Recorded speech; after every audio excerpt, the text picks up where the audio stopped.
Hello everyone. In the previous video, we saw how the UE establishes an RRC connection and sends the attached request message to the MME. Now the MME has obtained the IMSI and the UE network capability from the attached request message.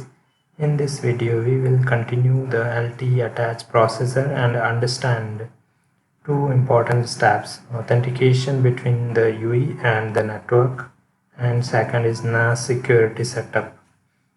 These two steps ensures that the user and the network trust each other and that signaling messages are secure. An authentication in LTE happens between the UE and the MME. After receiving attached request, the MME needs to authenticate the subscriber.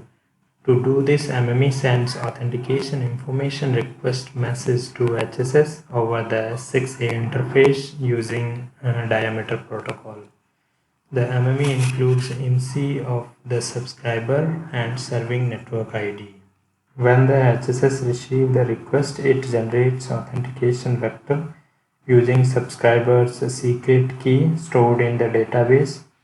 Each authentication vector contains 4 parameters: RAND, that is random challenge value, AUTN, authentication token, XRES, expected response, KASME, key that's used for security key generation. These values are used to verify both the network and the user. HSS sends these authentication vectors to MME in authentication information response message. Now the MME performs authentication with the UE. MME sends an authentication request message to the UE. This message contains RAND, AUTN, and KSIASME. After receiving the authentication request, the UE verifies the AUTN value to ensure that the message actually came from a valid network. If the verification is successful, the UE can confirm that the network is legitimate.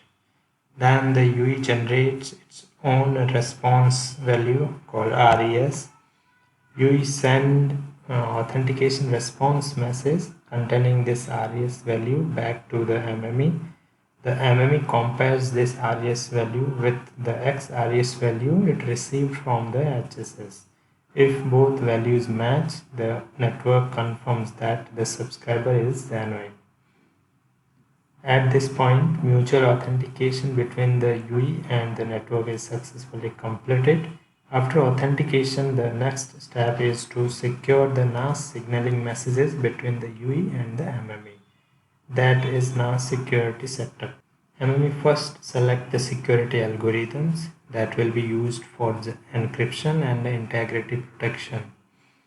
Using the KSME key, the MME derives two security keys: NAS integrity key and NAS encryption key. Next, the MME sends security mode command message to the UE. This message contains selected security algorithms, KSIASME index, and integrity protection information. When the UE receives the security mode command message, it generates the same NAS security keys. Then it verifies the integrity of the message by applying these NAS keys to the message to make sure that it has not been modified. If everything is valid, the UE confirms the security setup and sends security mode complete message back to the MME. This message confirms that security keys are generated, encryption and integrity protection are active. From this point onwards, NAS messages between UE and MME are encrypted and secure. So in this video, we learned how the MME obtains the authentication vector from the HSS, how mutual authentication happens between UE and the network, and how NAS security keys are generated and activated. These steps ensure secure communication between the UE and the LTE core network. In next video, we will continue the LTE attach processor and look at session creation and default bearer establishment.